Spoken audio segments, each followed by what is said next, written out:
message that we're going to try and get across here with both Ken and Shane is the message of hope and encouragement. And we want you guys to know that although Ken and Shane and a handful of people in the call tonight have had a lot of success in the storage realm and have been able to change their lives, they didn't just start there. I feel like we've all pretty much started in a very similar spot where, maybe a lot of us here were just trying to get out of a job that we didn't love. We were feeling financial stress. I know that was me. Weren't spending enough time with the family or weren't able to take those trips that we wanted to do. And so we've kind of all started off in the same place. And we want to remind everybody of what's possible. Of course, we can go over the nuts and bolts of storage all day long. But the big message here is we need to remind people of what's possible and just remind them to take that first step. You don't need all the answers in order to find success in self-storage. It really just comes down to taking that first step, and it turns into somewhat of a snowball effect from there. But Ken, welcome. I know at this point, everybody's familiar with Ken Holmes, and what I love about Ken is not only has he created incredible success in the storage realm, but Ken is one of the most giving, generous people I know, and truly wants everybody to succeed. And I thought it would be really helpful, Ken, because we don't often talk about where you were before self-storage.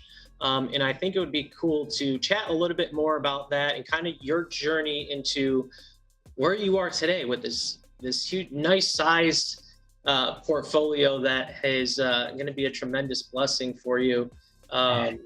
And we can talk a little bit more about that, but can you tell everybody here, so tell us, kind of where you were before storage and then how you made your transition into the game and then where you went from there. Sure, be glad to. A lot of people know here I'm in an organization called Life in Air, which teaches us to have a vision. And about 5 years ago, my wife and I made a decision that we wanted to move once our kids got out of high school, went to college, empty nester and all that.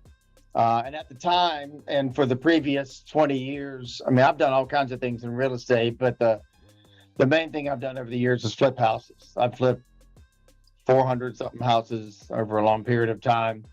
And so when we started thinking about moving, the thought of moving to another city and starting the house flipping business over and finding new contractors and learning all the new neighborhoods and yada, yada, yada, just sounded depressing to me. I did not want to do that at all.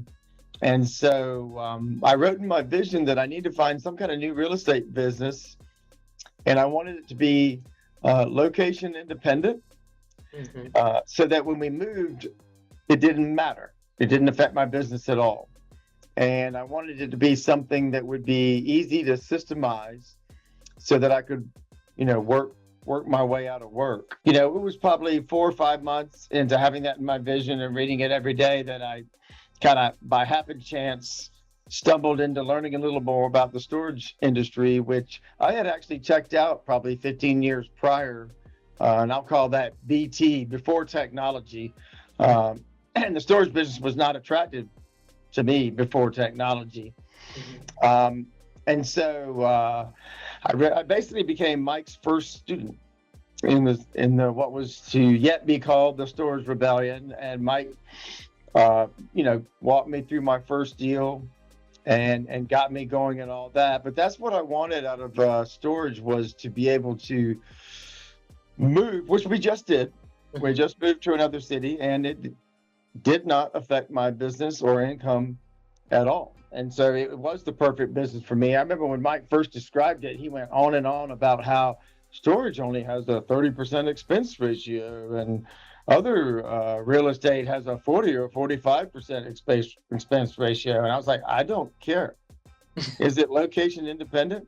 And can it be systemized where I don't have to work?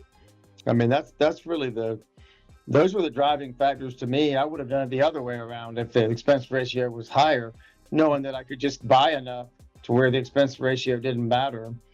And, and that's what we did.